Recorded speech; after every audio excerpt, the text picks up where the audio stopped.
Okay, so yesterday I talked about minimalism and how to make it the start and where the best places in your house to make the start. And that is the garage and the kitchen. So if you're thinking of making a start of minimalism, see yesterday's video. That's the best place to start. But if you're going to the next level, you've done either the kitchen or the garage. And the reason why you've done the garage is because you can't get your car inside the garage. So that's the finish line. When the car's inside the garage, you've done a good job. Then the next level is to go from room to room. So we're talking bathrooms and bedrooms primarily. Next, of course, we could be talking studies or a rumpus room if you have one, or the lounge or anything like that. All of those other rooms outside of the kitchen and the garage, which is where you should start, as I say, cover it in yesterday's video, you go into the next rooms.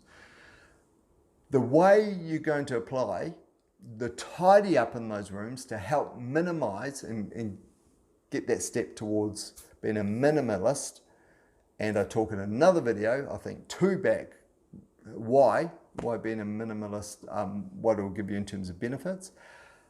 But the way you approach those other rooms, kitchens, bathroom, not kitchens, you're going to do that first, kitchen or garage, bathrooms or bedrooms is the same. Basically, get everything out of the room into something else and then sort through the process and decide the process, all the products and everything you've got out of the bedroom, out of the bathroom, and then give it a clean. So this is sounding a bit like the kitchen, right? Give it a clean and then put back only the stuff that you're going to keep. Now, a couple of key points. When you're looking at doing stuff in your bedroom, you're not going to take your bed and your chest of drawers out of the room, right? That's cool. But it's going to be the stuff in the chest of drawers. If you've got a walk-in wardrobe or a closet, or it's going to be all that stuff. Anything under the bed, boom, all comes out. That's the stuff. But leave the chest of drawers or your drawers, leave the bed, because those are going to remain. Dead certs, absolute dead certs. If you've got 3 or 4 chests of drawers and one of them might go, one of them might go. With the bathroom, same thing, right? Anything, you can actually pull out a bit more out of a bathroom because everything else is fixed. The basin, fixed. If you have a bath or a shower cubicle, fixed. Of course, the toilet, fixed. So none of that stuff, of course, is coming out of the room. So what are we talking? We're talking, you know, the gels, the shampoos, the face creams, the stuff you use, like your nail clippers, your hair clippers, for your face, shavers, or gel, shaving cream, you know the story, right? Shampoo, conditioner.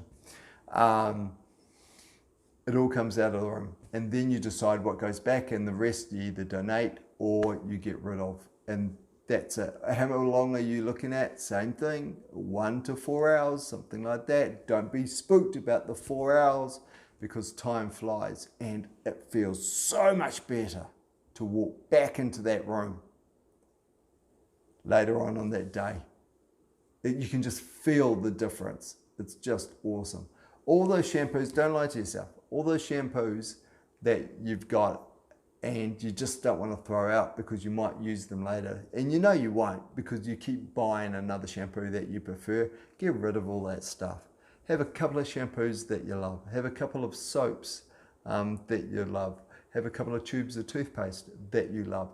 The stuff that you know that really works for you, but don't have many versions of the same thing unless you use them. If you haven't used them, especially in the bathroom, right? The test for the kitchen was stuff that you haven't used over the last 6 years to, 6 months to a year. If you haven't used it over that time frame, consider throwing that out, because you're probably not going to use it over the next year. So do you really need that? With the bathroom, the cycle time's even faster. If you haven't used it in the last couple of months, will you use it? The exception, of course, like the kitchen, is the food that you are storing for an emergency situation. And you're storing that probably with some candles, some matches, a battery-powered radio, flashlight, some rubbish bags, some gloves, duct tape maybe, all of those sorts of things, right, for an emergency. Same goes for the bathroom. So it's going to be, you're going to be keeping stuff like maybe your first aid kit, and stuff like that. So that stuff that you haven't used over the last year, that is like your first aid kit, that obviously stays. That obviously stays. But what you will find, especially with the bathroom and especially with the bedroom, in the bathroom, a lot of stuff, a lot of tubes of stuff that you haven't used for ages that you don't really want to use, but you don't really want to throw them out because it feels wasteful, but not using them is waste. They're done. They're done. Take the hit, get rid of them. With your, and if you can donate them, if they're good enough to donate, if they're hygienic to donate, especially from the bathroom, consider that. Donate them.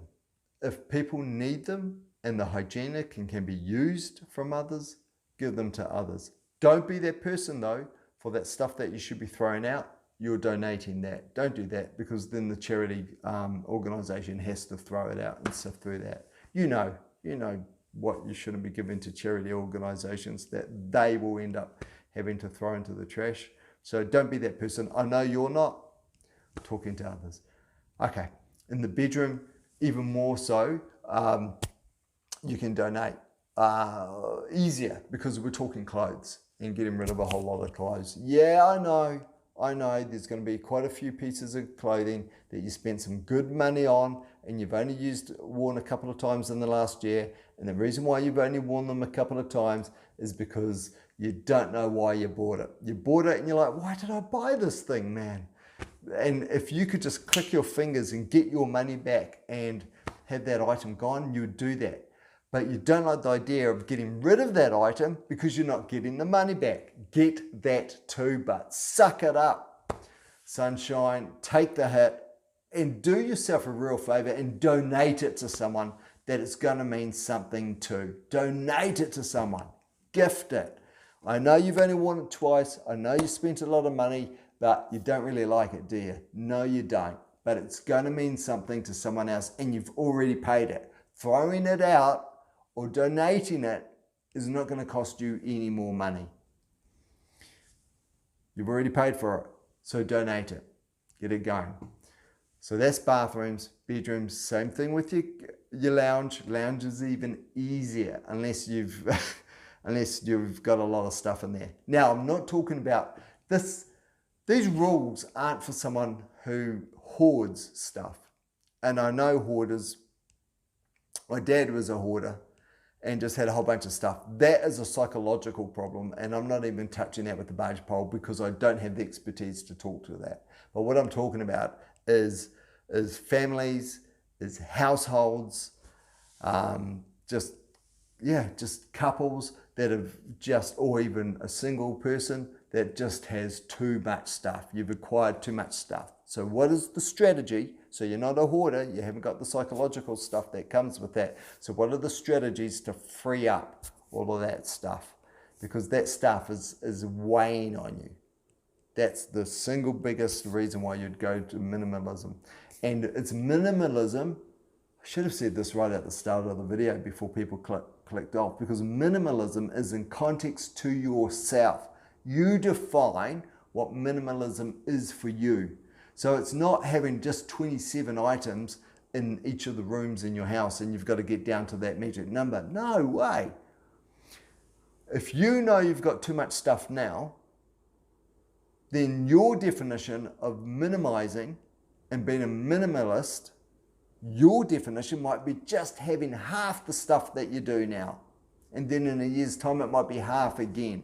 It's not about going without. It's about getting rid of the stuff that you won't miss. But having it makes the place dirtier, more cluttered. It frustrates you because it's not clean. Clean meaning more, not on a hygienic level, but just to the eye. Because the more clutter, the more stuff, you don't have that clean look where things, you've got nice smooth walls because they haven't got a whole bunch of stuff in front of them. So the place looks clean in terms of its architecture, the lines, the layout. So yeah, I'm not talking about dust and stuff. I'm talking about just the look. So there we go. Okay. This video couples onto that one. The only way that you need to thank me, if you want to thank me, is hit subscribe. If you hit subscribe, deal done. There's nothing else you need to do. For me, that's absolute payback. So even though this could really benefit you, and I'm speaking from experience because this is what I've done and it made a massive difference for me, it might well make a massive difference for you, but you don't need to pay me back in any other way than hit subscribe, and that's it. There's nothing else you need to do. So cool. Hope that works. Take care. See you in the next one. Thanks for hanging about.